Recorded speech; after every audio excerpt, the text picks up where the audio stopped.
अक्सर पेशेंट के माइंड में आता है कि मेरा तो सीरम बाइकार्बोनेट ओके है, तो मैं मेडिसिन क्यों लूं? बीमारी है और बीमारी को जितना डीपली आप अंडरस्टैंड करोगे ना, उतना अच्छा उस पर आप अटैक कर पाते हो। जिन पेशेंट्स के अंदर हमें चाय की बैड हैबिट देखने को मिलती है, हैबिट नहीं बोलूंगा, बैड हैबिट बोलूंगा, उनके अंदर भी मेटाबॉलिक एसिडोसिस हमें ज्यादा देखने को मिलता है। जितने भी खट्टे फ्रूट है ना, वो सारे के सारे फ्रूट्स एक किडनी फेलियर पेशेंट को बंद कर देनी चाहिए, क्योंकि उससे बहुत नुकसान होता है किडनी को।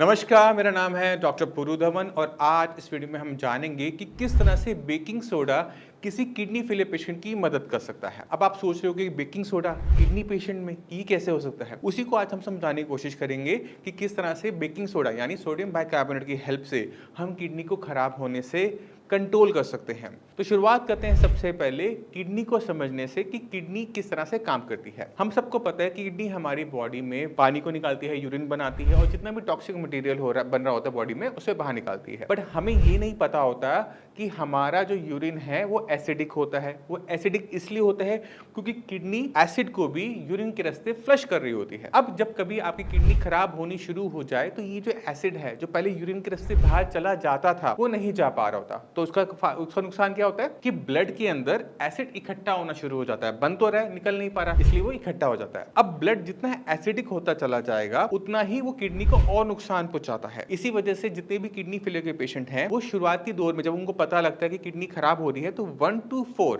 वो बहुत स्लोली क्रिएटिनिन बढ़ता है। पर जैसे ही 4 का लेवल क्रॉस होना शुरू होता है, तो क्रिएटिनिन की इंक्रीज होने की जो स्पीड है वो बढ़नी शुरू हो जाती है। और उसमें कहीं ना कहीं कारण हमें देखने को मिलता है, वो है मेटाबॉलिक एसिड, यानी बॉडी के अंदर जो एसिड एक्यूमुलेट हो रहा है वो अब किडनी को और डैमेज कर रहा है। पहले ये कारण था बीपी, फिर था शुगर। बीपी शुगर में कोई बड़ा कारण रहा होगा, या फिर पॉलीसिस्टिक किडनी रहा होगा, कोई भी कारण हो, पहले वो कारण थे। अब इन कारणों की वजह से एक और कारण शरीर में पैदा हो गया, मेटाबॉलिक एसिडोसिस। अब हमें ये पता है कि ब्लड के अंदर एसिड इकट्ठा हो रहा है, हमें पता है कि किडनी काम नहीं कर रही, तो हम इसे किडनी के रास्ते तेजी से नहीं निकाल सकते। हमारे पास एक ही ऑप्शन रह जाता है कि इस एसिड को बॉडी के अंदर ही न्यूट्रलाइज कर दो। तो जैसे आप कभी पेट में जलन होती है, एसिडिटी होती है, तो आप क्या कॉमनली लेते हो? इनो लेते हो। इनो को घुमा के देखो, इनो के पीछे लिखा होता है सोडियम बाइकार्बोनेट, यानी इसमें जो बेकिंग सोडा होता है वो होता है, साथ में थोड़ा सा सिट्रिक एसिड डाला जाता है। जब आप उसे पानी में डालते हो दोनों को इकट्ठे, तो बुलबुले छूटते हैं। मगर हम किडनी पेशेंट में सिट्रिक एसिड नहीं देते, क्योंकि बॉडी के अंदर ऑलरेडी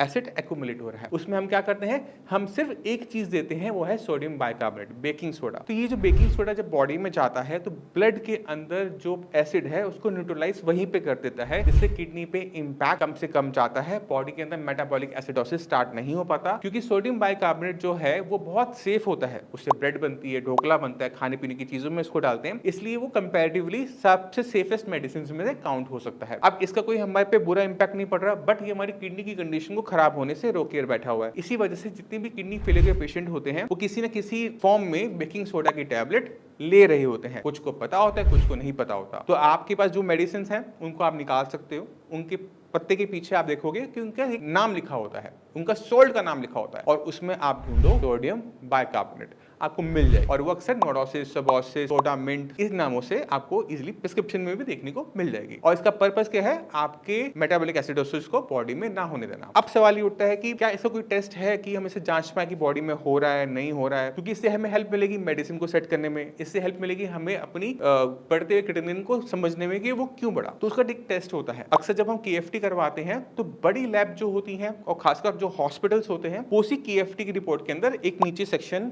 सीरम बाइकार्बोनेट का डाल देते हैं। बट ये सिर्फ 1% लैब्स में हमें देखने को मिलता है। 99% जो लैब्स हैं उसको वो केएफटी में इंक्लूड नहीं करते, तो वो हमें अलग से ही करवाना पड़ता है। तो जब भी आप केएफटी टेस्ट करवाएं, तो सीरम बाइकार्बोनेट का टेस्ट स्पेशल रिक्वेस्ट कर लीजिए कि मेरा सीरम बाइकार्बोनेट का भी टेस्ट कर दिया जाए। अगर आपके जो लेवल है 21 से लेकर 28 के बीच में आ रहे हैं, यानी बॉडी में जो है एसिड एक्यूमुलेटेड नहीं है। अगर आपके लेवल 21 से नीचे आ रहे हैं, यानी आपने या तो मेडिसिन ली नहीं है या फिर मेडिसिन की कम मात्रा ले रहे हैं, जिसकी वजह से बॉडी में मेटाबॉलिक एसिडोसिस चल रहा है और जिसकी वजह से क्रिएटिनिन आपका तेजी से बढ़ रहा है। अब अक्सर पेशेंट के माइंड में आता है कि मेरा तो सीरम बाइकार्बोनेट ओके है, तो मैं मेडिसिन क्यों लूं? अगर आपका सीरम बाइकार्बोनेट नॉर्मल भी है ना, तो भी कम मात्रा के अंदर आपको अपनी सोडियम बाइकार्बोनेट की टैबलेट्स को कंटिन्यू रखना चाहिए, क्योंकि इसका कोई साइड इफेक्ट नहीं है, आपको किसी टाइप की परेशानी करती नहीं, कोई ऐसी कॉम्प्लिकेशंस आती नहीं, और जाने अनजाने में आपसे कोई गलती हो, बॉडी में मेटाबॉलिक एसिडोसिस शुरू हो जाए, क्योंकि इसका कोई सिम्टम नहीं आता। बॉडी में अगर मेटाबॉलिक एसिडोसिस हो रहा है तो कोई सिम्टम जनरेट नहीं होता। इसी वजह से प्रिकॉशनरी बेसिस पर हर किडनी फेलियर पेशेंट को कम या ज्यादा मात्रा में सोडियम बाइकार्बोनेट की टैबलेट्स को अपनी प्रिस्क्रिप्शन में, अपनी मेडिसिन में ऐड रखना चाहिए, मेटाबॉलिक एसिडोसिस को कंट्रोल अच्छे तरीके से कर पाए। अब कुछ चीजें ऐसी होती हैं खाने पीने के अंदर, अगर हम उनसे चूक जाए या फिर हम सोचे हम तो ठीक चल रहे हैं, बॉडी में कोई सिम्टम नहीं आ रहा, हम खा लेते हैं, क्या फर्क पड़ता है, एक पीस ही तो है, तो उससे मेटाबॉलिक एसिडोसिस बहुत स्पीड से बढ़ जाता है। बॉडी में नहीं था तो भी आ जाता है। तो मैं आपको सबसे आसान जो अपनी हम प्रैक्टिस में देखते हैं और सबसे ज्यादा केसेस हमें देखने को मिलते हैं, उन पे हम बात करते हैं। और उनमें आता है सबसे ऊपर मैंगो। सीजन जा चुका है, मैंगो गर्मियों में आता है, सीजन चला गया है, बट अगर आप नोटिस करोगे कि अगर किसी पेशेंट ने एक आम भी खा लिया ना पूरे सीजन में, तो जो उसका केटोनिन लेवल जो स्टेबल चल रहा था या डाउन की तरफ जा रहा था, वो ऊपर की तरफ चलना शुरू कर देता है। और जब हम टेस्ट करवाते हैं सीरम बाइकार्बोनेट का, तो झट से देख के पता लग जाता है कि यहाँ पर दिक्कत किसी फ्रूट से हुई है, क्योंकि लेवल पहले तो नॉर्मल था, फिर सडनली वो ड्रॉप हो गया। तो इतना जो बड़ा ड्रॉप आता है वो अक्सर हमें मैंगोस की वजह से देखने को मिलता है। मैंगो के साथ ऑरेंजेस हो गए, ग्रेप्स हो गए, कीनू हो गए, माल्टा हो गए, जितने भी खट्टे फ्रूट है ना, वो सारे के सारे फ्रूट्स एक किडनी फेलियर पेशेंट को बंद कर देनी चाहिए, क्योंकि उससे बहुत नुकसान होता है किडनी को। और क्यों होता है वो मैं आपको समझा चुका हूँ। इसके साथ साथ हम एक और चीज देखते हैं, जिन पेशेंट का पेट साफ नहीं होता उनके अंदर भी मेटाबॉलिक एसिडोसिस की दिक्कत देखने को मिलती है। तो अगर आप किडनी फेलियर का पेशेंट है तो मेक श्योर करें कि आपका जो बाउल है मूवमेंट है, आपका जो पेट साफ है, वो डेली बेसिस पे होता रहे, आपको कॉन्स्टिपेशन की दिक्कत ना हो। तीसरी चीज आपने ध्यान रखनी है, वो है बहुत इंपॉर्टेंट। इंडिया में चाय का कल्चर बहुत फेमस है। चाय पीनी है दिन में, सुबह 1 कप पीनी है, फिर शाम को 1 कप पीनी है, फिर रात को 1 कप पीनी है। जिन पेशेंट्स के अंदर हमें चाय की बैड हैबिट देखने को मिलती है, हैबिट नहीं बोलूंगा, बैड हैबिट बोलूंगा, उनके अंदर भी मेटाबॉलिक एसिडोसिस हमें ज्यादा देखने को मिलता है। तो ये 3 फाइंडिंग है, ये किसी बुक में नहीं मिलती, ये हमें तब मिलती है जब हम पेशेंट को प्रैक्टिकली देख रहे होते हैं, बार बार देख रहे होते हैं, उनसे हम क्वेश्चन पूछ रहे होते हैं, तो वो हमें सारी फाइंडिंग्स देखने को मिलती है। तो चाय है, कॉफी है, चॉकलेट्स हैं, ये बंद रहती हैं। खट्टे फ्रूट जितने भी हैं, संतरा, मौसमी, कीनू, आम, ये सारे के सारे खट्टे फल भी पूरी तरह से बंद रहते हैं। और साथ में आपने ध्यान रखना होता है कि आपका पेट डेली बेसिस पे साफ होता रहे। अगर इन 3 कंडीशन को हम मैच कर लेते हैं तो हम क्या देखते हैं कि मेटाबॉलिक एसिडोसिस की दिक्कत किडनी फेलियर पेशेंट्स में या तो नहीं देखने को मिलती या फिर बहुत कम इतनी होती है कि वो मैनेजेबल होती है। क्योंकि अगर मान लो सपोज करो कि अभी रिसेंटली का एक केस है, केटोनिन का लेवल था 8 के आसपास का, मेटाबॉलिक एसिडोसिस की वजह से